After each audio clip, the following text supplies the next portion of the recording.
নমস্কার, food life love চ্যানেলে আপনাদের সকলকে স্বাগত। আজ বানাচ্ছি চিকেন নাগেটস। খুব সুস্বাদু একটি রেসিপি, আর বাড়িতে এভাবে বানিয়ে ফেলতে পারলে না কেনা নাগেটস একদমই পছন্দ হবে না। চলুন দেখি কীভাবে বানাচ্ছি। নিয়েছি 500 গ্রাম মতো চিকেন, বোনলেস চিকেন নিয়েছি। চিকেনটাকে খুব ভালো করে ধুয়ে পরিষ্কার করে জল ঝরিয়ে নিয়ে ছোটো ছোটো টুকরো করে কেটে নিয়েছি। এবার একটা বড় মিক্সিং বোলের মধ্যে আমি চিকেনটাকে নিয়েছি। এর মধ্যে কিছু মশলা একসাথেই দিয়ে দেব 1.5 চামচ মতো কাঁচা লঙ্কা বাটা। এটা কাঁচা পাকা লঙ্কা বলে রঙটা এরকম দেখতে লাগছে। চা চামচেই নেবেন। তারপর দিয়ে দিয়েছি চা চামচে 2 চামচ রসুন বাটা, চা চামচের 1 চামচ আদা বাটা, দিয়ে দেব পরিমাণ মতো লবণ। লবণটা আপনারা একেবারেই দেবেন, বারবার দিলে কিন্তু কম বেশি হয়ে যেতে পারে। এবার দেখুন 4টে ব্রেডকে আমি পাশের কিনারাগুলোকে চাকু দিয়ে কেটে নিয়েছি। ওগুলো খুব শক্ত থাকে, তো তাতে আমাদের নাগেটসটা কিন্তু শক্ত হয়ে যেতে পারে। এবার 4টে পাউরুটিকে আমি হাতে করে ছিঁড়ে এর সাথে দিয়ে দেব। সব কিছু একসাথেই আমি বেটে নেব। তারপর দিয়ে দেব 1/2 কাপ পরিমাণ দুধ। আপনারা যে কোনো দুধই নিতে পারেন, গরুর দুধও নিতে পারেন, প্যাকেট দুধও দিতে পারেন, এতে কোনো অসুবিধা নেই। আসলে পাউরুটিটা ভেজার জন্য আমাকে দুধটা কিন্তু দিতেই হবে, নাহলে কিন্তু নাগেটসটা শক্ত হয়ে যাবে। তারপর দিয়ে দেব একটা গোটা ডিম। ডিমটা যদি আপনারা খেতে পছন্দ না করেন বা অনেকেই খান না ডিম, সেক্ষেত্রে ডিমটা স্কিপ করে দেবেন। ডিম দিলে নাগেটসটা ফ্লাফি আর সফট হয় কিন্তু। সবশেষে দিয়ে দেব 2 টেবিল স্পুন মতো ক্রিম চিজ। যদি আপনাদের ক্রিম চিজ না থাকে তাহলে বাড়িতে তৈরি যে শর্ট থাকে না দুধের, সেটাও আপনারা দিতে পারেন। এতে না খুব ক্রিমি হয় নাগেটসটা। এটাকে খুব ভালো করে অফ অন করে খুব ভালো করে দেখুন পেস্ট করে নিয়েছি, যেন কোনো রকম গোটা অংশ না থাকে। এটা নাগেটস কিন্তু একদম মুখে কিন্তু কোনো রকম বড় অংশ পড়লে চলবে না। দেখুন সবটা খুব ভালো করে মিক্সিং বোল থেকে ঢেলে নিয়েছি। এবার এর মধ্যে আরও কিছু মশলা কিন্তু আমি অ্যাড করে নেব। দিয়ে দেব 1 টেবিল স্পুন মতো অরিগ্যানো। আমার কাছে মিক্সড হার্বসটা বাড়িতে ছিল না, আপনাদের যদি বাড়িতে থাকে অবশ্যই কিন্তু 1/2 টিস্পুন মতো দিয়ে দেবেন। তার সাথে দিয়ে দিয়েছি চিলি ফ্লেক্স। চিলি ফ্লেক্সটা আপনারা আন্দাজ করেই দেবেন, কারণ যে যেরকম ঝাল খেতে পছন্দ করেন সেভাবে কিন্তু চিলি ফ্লেক্সটা দিয়ে দেবেন। এগুলোকে আমি খুব ভালো করে আগে মিশিয়ে নেব।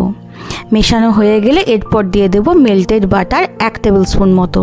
তবে বাটারটা কিন্তু আগে দেবেন না, আগে একবার ভালো করে মিশিয়ে নেওয়ার পর দেবেন, কারণ বাটার দেওয়ার সাথে সাথে না একটু তেলে ভাব হয়ে যাবে, তখন কিন্তু সব জিনিসগুলো একসাথে মিশতে খুব অসুবিধা হবে।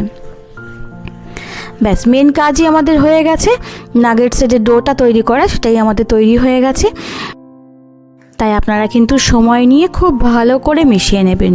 এটা একটু ধৈর্য ধরে মেশাবেন, না হলে কিন্তু পরে একদিকে একভাবে মশলা মুখে পড়লে না খেতে কিন্তু খুব বাজে লাগবে। কারণ এই 500 গ্রাম মাংসে অনেকটা পরিমাণে নাগেটস তৈরি হবে। এবার দিয়ে দিলাম মেল্টেড বাটার দিয়ে একইভাবে খুব ভালো করে মিশিয়ে নেব। আপনারা যদি বাটারটা স্কিপ করতে চান তাহলে একটুখানি 2 টেবিল স্পুন মতো সাদা তেলও দিয়ে দিতে পারেন।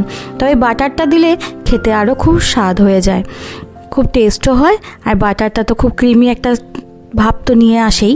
দেখুন বাটার দিয়ে খুব ভালো করে মিশিয়ে নিয়েছি, একটু সময় নিয়ে মিশিয়েছি।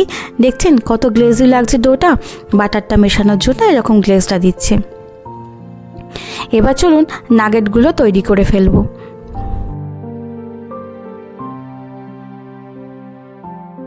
নিয়েছি 2 টেবিল স্পুন শুকনো ময়দায় কোনো রকম কিছু দেওয়া নেই। এখন নিয়ে নিচ্ছি একটা গোটা ডিম, আর নিয়েছি ব্রেড ক্রাম্বস। এবার ডিমের মধ্যে অল্প একটু লবণ আর ময়দার মধ্যে অল্প একটু লবণ দিয়ে দেবো, আর ময়দার মধ্যে দিয়ে দেবো খুব অল্প 1/2 টিস্পুন মতো লঙ্কার গুঁড়ো। আপনারা নাও দিতে পারেন, তবে ঝালটা দিলে না খেতে কিন্তু খুব ভালো লাগে। এবার খুব ভালো করে ময়দার সঙ্গে আমি শুকনোতেই মিশিয়ে নেব। মেশানো হয়ে গেলে ডিমটাও লবণের সাথে খুব ভালো করে ফেটিয়ে নেব। অবশ্যই ভালো করে ফেটিয়ে নেবেন, নুনটা কিন্তু দলা বেঁধে থাকলে না খেতে কিন্তু খুব বাজে লাগবে, বেশি লবণ হয়ে যাবে। খুব ভালো করে ফাটিয়ে নেওয়ার পর এর মধ্যে আমি 1/2 কাপেরও হাফ কাপ মানে 1/4 কাপ নর্মাল টেম্পারেচারে দুধ দিয়ে দেব। তাতে আমাদের কিন্তু ডিমের ব্যাটারটা খুব পাতলা হয়ে যাবে, আমাদের কোট করতে কিন্তু খুব সুবিধা হবে। আর কোটিংটা না খুব একটা ঠিক হবে না, খেতে খুব বাজে লাগে বেশি মোটা কোটিং হয়ে গেলে।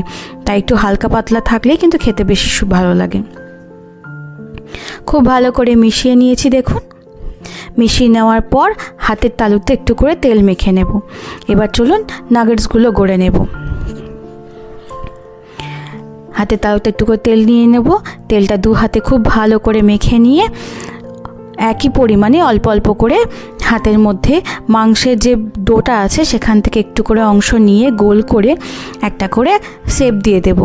স্কোয়ার শেপ দিলে না একদম নাগেটসের মতোই দেখতে হবে, তবে স্কোয়ার শেপটা করতে একটু অসুবিধা হয়, তবে আপনারা করে নিতেই পারেন। প্রথমে ময়দায় হালকা করে একটু কোট করে নিয়ে আমি এবার ডিমের ব্যাটারে চুবিয়ে নেব। ডিমের ব্যাটারে ডুবিয়ে নিয়ে বেশিক্ষণ দরকার নেই, একটু এপিটোপিটো উল্টে নিয়ে ব্রেড ক্রাম্বসে কোট করে নেব। খুব হালকাই রাখবো, খুব বেশি ঠিক করব না কিন্তু আমি কোটিংটা। আলতো হাতে খুব আস্তে আস্তে এরকম করে একটা চৌকো শেপ দিয়ে নেবেন। তবে এই সময় কিন্তু ডোটা খুব নরম আছে, তাই খুব আলতো হাতে খুব সাবধানে ধীরে সুস্থে করে নেবেন। এভাবে দেখুন আমি সব ডোগুলোই খুব ভালো করে স্কোয়ার শেপে বানিয়ে নিয়েছি।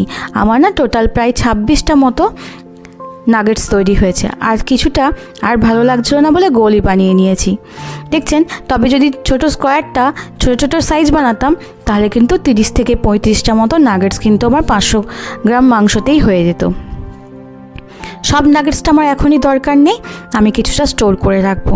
এভাবে বানিয়ে যদি আপনারা ফ্রিজে স্টোর করে রাখেন তাহলে কিন্তু 1 মাস পর্যন্ত খুব ভালো করে খেতে পারবেন। প্রথমে দেখুন একটা পাত্র নিয়ে নিয়েছি, তার উপরে একটা বাটার পেপার দিয়ে দিয়েছি। বাটার পেপার দিয়ে আলতো হাতে নাগেটসগুলোকে একে একে তুলে রাখছি। খুব বেশি চাপাচাপি করে রাখবেন না, একটু হালকা হালকা করেই রাখবেন। এবার একটা লেয়ার হয়ে গেলে আবার একটা বাটার পেপার দিয়ে তার উপরে আবার কিছু নাগেটস রেখে দেবো। এভাবে নাগেটস রাখলে না আপনাদের বরফে খুব বেশি আটকেও যাবে না গায়ে গায়ে, আবার খুব ভালো থাকবে। দেখছেন এভাবে সব নাগেটসগুলো আমি রেখে দেব। যতটা ভাজবো ততটা তুলে রেখেছি, বাকি নাগেটসগুলো একইভাবে তুলে রেখে আমি ডিপ ফ্রিজে ফ্রোজেন করে নেব। আর 1 মাস ধরে রেখে রেখে কিন্তু অবশ্যই খাওয়া যাবে এভাবেই।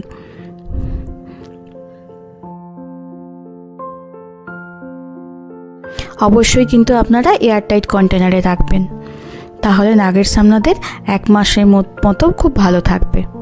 ব্যাস, ওদিকে কিন্তু আমি গ্যাসের চুলায় তেল বসিয়ে দিয়েছি। এবার যে কটা নাগেটস আমার দরকার আজকে আমি খাবো সেগুলো আমি সব ভেজে নেব। তেলটা যখন খুব ভালো করে গরম হয়ে আসবে তখন গ্যাসের আঁচটা একদম লো করে দেবো, করে দিয়ে একে একে আমি তেলে ছেড়ে দেবো। আপনারা চাইলে খুব অল্প তেল দিয়ে একটু সেঁকেও নিতে পারেন, তাতেও কিন্তু নাগেটস খেতে বেশ ভালো লাগে। তবে আজকে আমি ডিপ ফ্রাই করে নেব। এই সময় কিন্তু গ্যাসের আঁচটা না একদম লো রাখবেন, একদম কিন্তু ভুলেও বাড়িয়ে দেবেন না, কারণ ভেতরের সমস্ত অংশটাই কিন্তু আমাদের কাঁচা রয়েছে, সেটাকে কিন্তু ভেজে ভেজেই সেদ্ধ করে নিতে হবে। এবার উল্টে পাল্টে 10 থেকে 15 মিনিট এর বেশি আমার সময় লেগেছে চিকেন নাগেটসগুলোকে ভাজতে। আস্তে আস্তে যখন কালারটা চেঞ্জ হয়ে আসবে আর লালচে লালচে রং হয়ে যাবে তখন আপনারা বুঝতে পারবেন নাগেটসটা কিন্তু একদম খুব ভালো করে ভাজা হয়ে গেছে। দেখছেন ছোট ছোট বলগুলো কত ছোট ছোট সাইজ করেছিলাম, কিন্তু ফুলে কত বড় হয়ে গেছে আর গন্ধও খুব সুন্দর আসছে। ব্যাস, আমার নাগেটস ভাজা হয়ে গেছে। এবার তেল থেকে ছেঁকে খুব ভালো করে ছেঁকে নেব, তেলটা দিয়ে তুলে নেব। অবশ্যই একবার এভাবে বাড়িতে নাগেটস বানিয়ে দেখবেন। স্টেপ বাই স্টেপ এভাবে বানাতে পারলে না নাগেটসও খুব ভালো খেতে হবে। এত জুসি সফট আর উপর থেকে এত ক্রাঞ্চি হবে না, সে আর কি বলবো। আপনারা বানালেই বুঝতে পারবেন এর কত স্বাদ। বাইরের খাবার আপনাদের খেতে ইচ্ছাই করবে না। এই নাগেটস মনে হবে বাড়িতেই বানিয়ে রাখি, আর যেহেতু স্টোর করে রাখা যায় তাই তো অসুবিধাই নেই। একদম বেশি করে একবারে বানিয়ে রাখলে অনেক দিন পর্যন্ত খাওয়া যায়। নাগেটসগুলোকেই আমি তেল থেকে খুব ভালো করে ছেঁকে তুলে নিয়েছি। চলুন এবার যে সস দিয়ে আপনারা খাবেন সেই সসটা দেখাই। নিয়েছি মেয়োনিজ, কাসুন্দি আর টমেটো কেচাপ। এর সাথে আমি 2-4 কোয়া রসুন গ্রেট করেও দিয়েছিলাম। আপনাদের কাছে যদি ড্রাই পাউডার থাকে তাহলে আপনারা সেটা দিয়ে মিশিয়ে নেবেন। খুব ভালো খেতে লাগে জানেন এই সসটা। এবার চলুন এটা কেটে দেখাই। উপর থেকে ক্রাঞ্চি, ভেতর থেকে জুসি, সফট আর খুব স্বাদে ভরপুর। অবশ্যই আপনারা এইভাবে একবার বানাবেন, আমি কথা দিচ্ছি আপনাদের খুব পছন্দ হবে। আমার ভিডিওটা যদি ভালো লেগে থাকে তাহলে অবশ্যই একটা লাইক করে দেবেন, আর শেয়ার এবং সাবস্ক্রাইব করতে কিন্তু একদম ভুলবেন না। সবাই ভালো থাকবেন, সুস্থ থাকবেন আর সকলকে ভালো রাখবেন।